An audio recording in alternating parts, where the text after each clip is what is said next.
4 CSO ERM organizational objectives. This material is created by EasyPathUni by Coordinations with Yazan Ibrahim. And for this deep dive, we're really building on the impressive experience you bring to the table, as a head of audit for a financial department.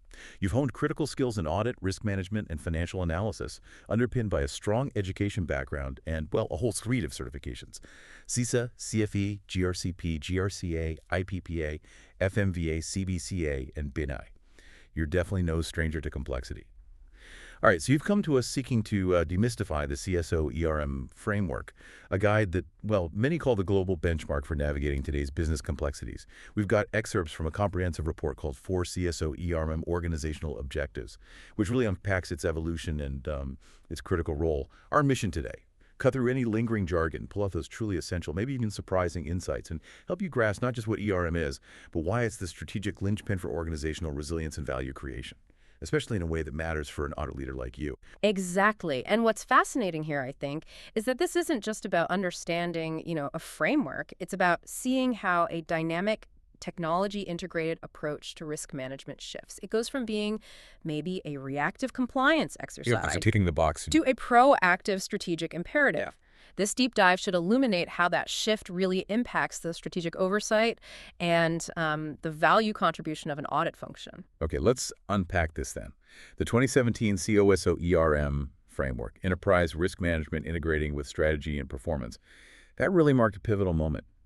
For an audit executive like you, someone intimately familiar with organizational structures, processes, how did this update fundamentally change the philosophy behind how organizations should view risk, going beyond just reactive to proactive? Well, historically, ERM was often, put in a box, seen as reactive, control-focused, almost like an add-on to strategy. The philosophical shift in 2017 was fundamentally about integration. It elevated risk management, made it an intrinsic part of how an organization defines and executes its strategy. So built in, not bolted on. Precisely.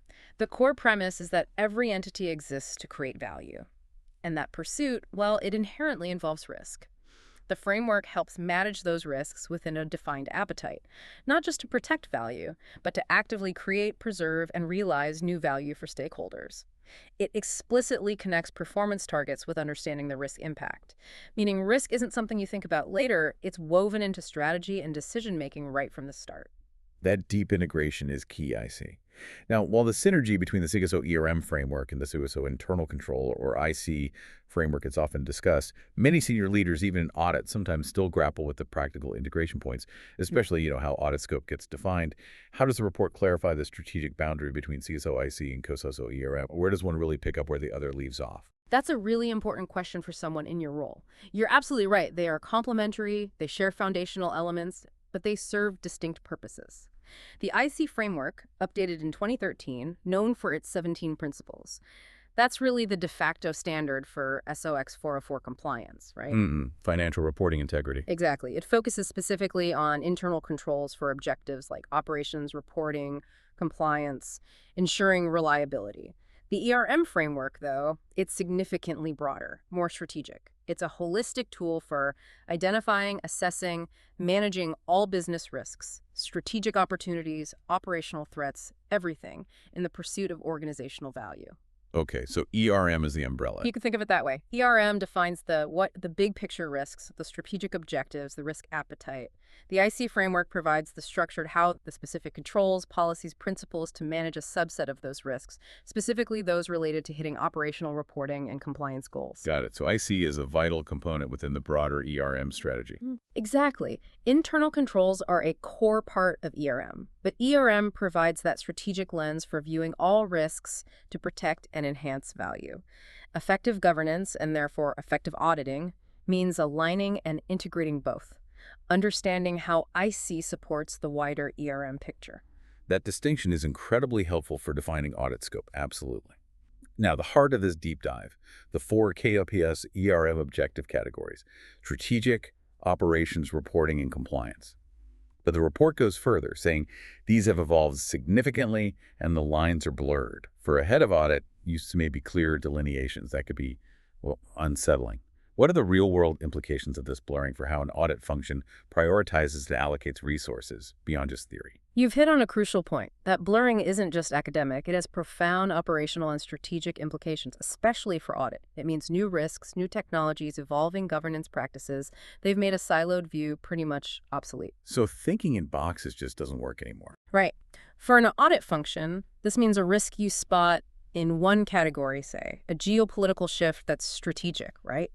It can immediately cascade, cause operational disruptions like supply chain issues or talent shortages. It could trigger new reporting requirements like ESG disclosures.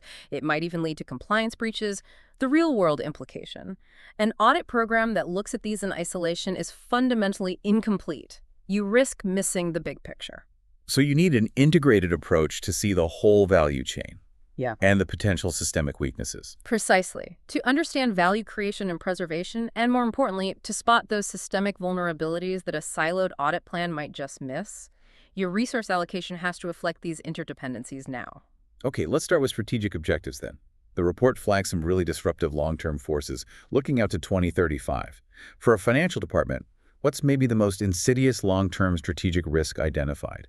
And what kind of unexpected form might it take, making it tough for audit to anticipate? Well, the report points to several, but maybe the most insidious, especially for finance, is that convergence of heightened regulatory changes and rapid disruptive innovations from AI and emerging tech. Think about the geopolitical tensions around AI supremacy. It's not just new tech, it's diverging global regulatory approaches. The US might be light touch. The EU has its Comprehensive AI Act. Other regions have their own rules. And companies operate globally. Exactly. So the unexpected form isn't maybe a direct cyber attack, but the subtle, almost invisible erosion of competitive advantage. Or worse, unwittingly falling foul of conflicting international data and AI governance rules. So compliance becomes a strategic minefield. It does. For audit, assessing this means going way beyond traditional IT controls. You need to evaluate the organization's AI ethics framework, its compliance with extraterritorial AI laws, its strategic agility in responding to these shifts. You're essentially auditing future-proofing, not just checking past compliance. That's a significant shift in audit scope. Moving to operations objectives, the report really hammers home the cascading effects of operational risks, a single point of failure leading to systemic problems. That Brazil case study on automotive and electronic supply chains.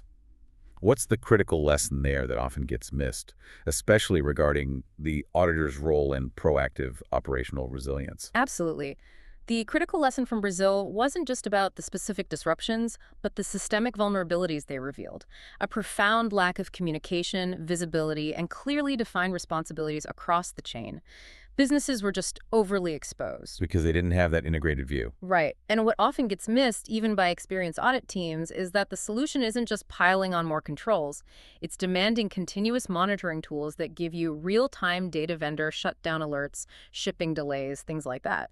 But the auditor's role, it goes beyond just confirming the tools exist. The crucial insight here is auditing the interpretation and response to that real-time data. So not just the tool, but how it's used. Exactly. Are the key risk indicators, the KRIs, designed effectively? Is that data actually getting integrated into operational decisions, or is it just another dashboard nobody acts on? Are responsibilities clear enough to act before a small issue snowballs? The audit has to assess the effectiveness of the entire risk intelligence loop, not just its pieces. Makes sense. Now, reporting objectives. The report calls the shift here monumental. Sounds like much more than just tweaking financial statements. For an audit executive, this is like a new frontier for assurance. What specific audit and data integrity challenges does the report highlight in this non-financial reporting space? It's far less mature than traditional financial reporting. Oh, it absolutely is. And yes, monumental is the right word. For a head of audit, this is huge.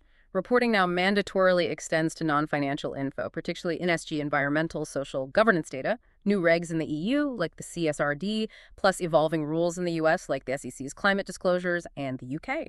They're all driving this. And it's based on double materiality. Exactly. That's the key principle. Companies report on how ESG issues affect their finances. That's traditional financial materiality, and crucially, how their operations affect society and the environment. It's a two-way street. Okay, so the audit challenges. They're significant. Unlike finance, there's a lack of standardized, globally accepted ESG metrics and frameworks. This leads straight to data collection and reliability issues. The data itself often lives in scattered, non-financial systems, making integrity and completeness really hard to assure. Plus, there's the inherent risk of greenwashing misleading claims. So auditors need new skills. Definitely.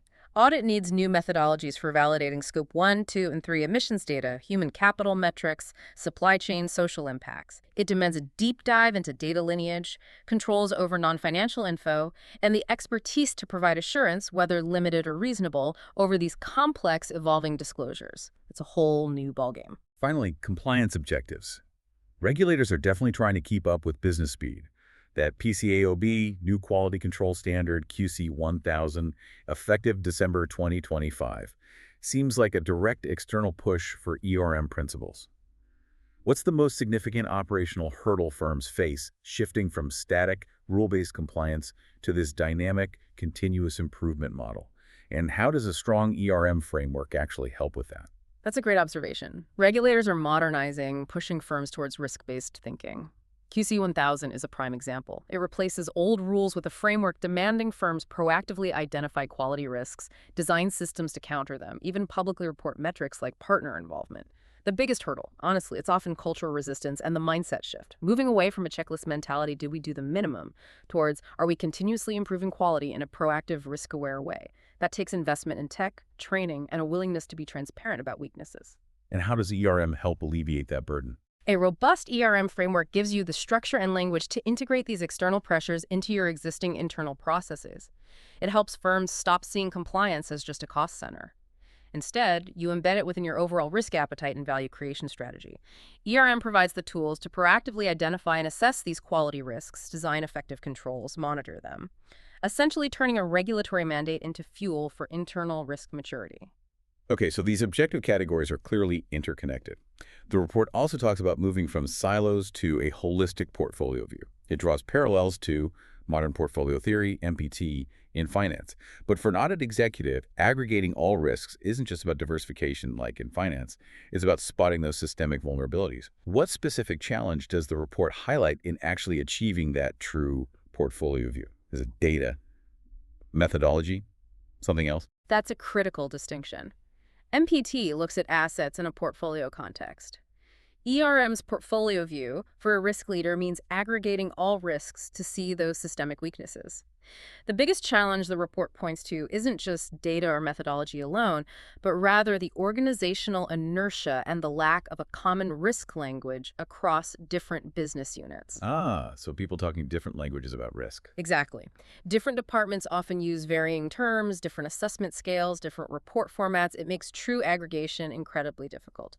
A C-suite executive needs to see correlations, interdependencies, how a geopolitical event, a strategic risk might hit the supply chain, an operational risk maybe leading to a data breach, a cyber risk.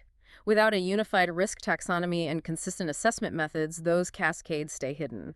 The challenge is less the tools, more achieving the cultural and structural alignment to break down silos and speak the same risk language. So for audit, that means auditing the consistency and integration of risk reporting across the whole company, not just looking at individual department risk lists. Precisely. And looking at those top risks of 2025 and beyond, the lines between strategic and operational really do blur even more, don't they? Especially around transformative tech like AI. They absolutely do. That NC State Productivity Survey confirms it. Near-term risks for 2025-27, macroeconomic volatility, cyber threats, talent challenges. Long-term for 2035, heightened regulation, rapid AI innovation, continued cyber threats. The data shows the blurring isn't just theory. Take AI, not adopting AI, that's a strategic risk you fall behind, but a flawed AI implementation causing bias or operational failure. That's operational risk. And AI-powered cyber attacks. A blend of both. Impact strategy, operations, reputation, all at once. These blended risks just demand an integrated ERM approach that ignores old categories. For audit, it means understanding these complex links and assessing controls that span multiple domains. Okay, so given this complex blended landscape, how have risk assessment methodologies evolved beyond, say, just subjective judgments? What does this mean for audit assurance over those assessments? Risk assessment is definitely much more sophisticated now and technology-driven. We're moving beyond just qualitative descriptive, expert judgment, and quantitative numerical financial impact methods. Organizations are using advanced techniques. Monte Carlo simulation, for example, runs thousands of scenarios with random variables to forecast outcomes, quantify uncertainty, identify key drivers. Rigorous stuff. And scenario analysis, stress testing. Exactly, creating hypothetical extreme events, crucial for assessing things like climate risk or geopolitical shocks. These provide a much more robust, data-driven basis for decisions. But for audit assurance, the shift is profound. The biggest pitfall with these advanced models, it's model risk itself. Meaning the model could be wrong. Or based on bad assumptions, poor data quality, or just over-relied upon without enough expert judgment. Audit functions now have to go beyond validating the process of risk assessment to validating the models themselves. That means scrutinizing inputs, challenging assumptions, assessing the logic, the algorithms, ensuring outputs are genuinely actionable and transparent, not just black boxes. It's about building trust in the sophisticated tools driving critical risk decisions. That makes sense. It sounds like technology is absolutely key, but it's not just about the tools, right? Yeah. The report emphasizes governance and culture as a human-centric foundation. And the idea of the chief risk officer, the CRO, being a chief alignment officer, not just a deal closer. That resonates with the three lines model. How does this redefinition challenge traditional audit oversight of the CRO function? What new metrics might audit need to evaluate this alignment? Exactly. The CRO role shift is huge. From traditional mitigator to strategic partner who breaks silos, uses data, reframes risk as a value creation opportunity. This fits perfectly with the three lines model. First line owns manages, second sets policy oversees, third internal audit assures. For audit, it challenges traditional oversight because we now need to assess not just the mechanics of the CRO's function, but its strategic impact and influence. So how do you audit alignment? That sounds tricky. It is. New metrics might include assessing the CRO's real participation and influence in strategic planning, the effectiveness of cross-functional risk committees they lead, the actual reduction in systemic risk concentrations, the quality of risk-informed business decisions. You might even look at employee perception surveys on risk culture, or the speed of risk mitigation efforts, that mitigation velocity we mentioned. It means moving beyond checklists to truly evaluating the CRO's contribution to enterprise value. That's a fascinating reevaluation of audit's role there. So fostering a risk-aware culture, embedding risk management daily through soft and hard measures, that's crucial. But in big organizations, cultural inertia is powerful. What's the most innovative approach the report mentions for truly mobilizing frontline employees to be active risk managers, not just passive recipients of training? You're right, inertia is often the biggest block. The report suggests the most innovative approaches move beyond just training into active engagement. It's about making risk management relevant and empowering for everyone. Think about gamification of risk reporting, recognizing and rewarding employees for proactively spotting risks or control weaknesses, or establishing risk champion networks within departments, local ambassadors. So making it part of their job, not an extra task. Exactly. And leadership needs to demonstrate transparent risk-taking within appetite, openly learn from failures, normalize talking about risk, simplifying reporting, maybe through user-friendly tech, and clearly linking individual actions to the organization's risk profile and strategic goals. That transforms employees from passive recipients into active participants in risk stewardship. Let's talk leveraging technology for strategic advantage. GRC platforms have definitely evolved, moving from being activity-centric to measuring outcomes like mitigation velocity and control maturity scoring. For an audit function, how does this shift from counting tasks to measuring velocity fundamentally change how we assess the effectiveness of a GRC implementation? It's a fundamental change for audit, absolutely. Okay. Legacy GRC systems, they tracked if tasks got done, if policies were signed off. Activity-centric, modern platforms driven by COSO ERM thinking are outcome-focused. Mitigation velocity, how fast or high-impact risks fixed. Control maturity scoring, how robust and effective are controls over time. So audit looks at the impact now, not just the action. Precisely. Our audit of GRC implementations now has to evaluate the accuracy and reliability of these new metrics. Do velocity calculations truly reflect risk reduction? Is maturity scored accurately and linked to performance? We need to ensure the GRC platform provides actionable insights informing strategic decisions, not just a pretty dashboard. This means a deeper dive into the platform's setup, data integrations, and how leadership is actually using these metrics to manage enterprise risk. And continuous monitoring, or CM, critical for real-time insights, moving beyond static assessments. But for a head of audit, it's not just about having CM, but its reliability and scope. What specific governance challenges does the report highlight in ensuring CM is comprehensive and trustworthy enough for audit to actually rely on it? Continuous monitoring is definitely a game changer. Perpetually tracking risks via automation, real-time insights, strengthens compliance, audit readiness. Great stuff. However, for audit reliance, several governance challenges pop up. First, ensuring the integrity of the data sources feeding the CM system. Garbage in, garbage out, right? Second, the robustness and lack of bias in the algorithms or rules triggering alerts. Third, managing alert fatigue, tuning the system for critical insights, not just noise. And crucially, audit needs to address the scope limitations. What risks or controls are not continuously monitored, and why? There's also the challenge of proper configuration management and validating the CM systems themselves. So audit needs to audit the monitoring system itself. Essentially, yes. For audit to truly rely on CM, we need to perform assurance over the CM system, its design, implementation, ongoing operation, not just use its output blindly. It's adding a layer of audit over the automation. Okay, here's where it gets really interesting. AI and advanced analytics as a force multiplier for ERM. Predictive analytics, forecasting risks, dynamic KRIs sounds amazing. But the report calls AI a dual-edged sword. For an auditor, what's the most significant blind spot organizations often have when managing the inherent risks of AI itself, particularly around fairness and explainability? You've perfectly captured that duality. As a force multiplier, AI transforms ERM forecasting risks from huge datasets, creating dynamic KRIs. Fantastic potential.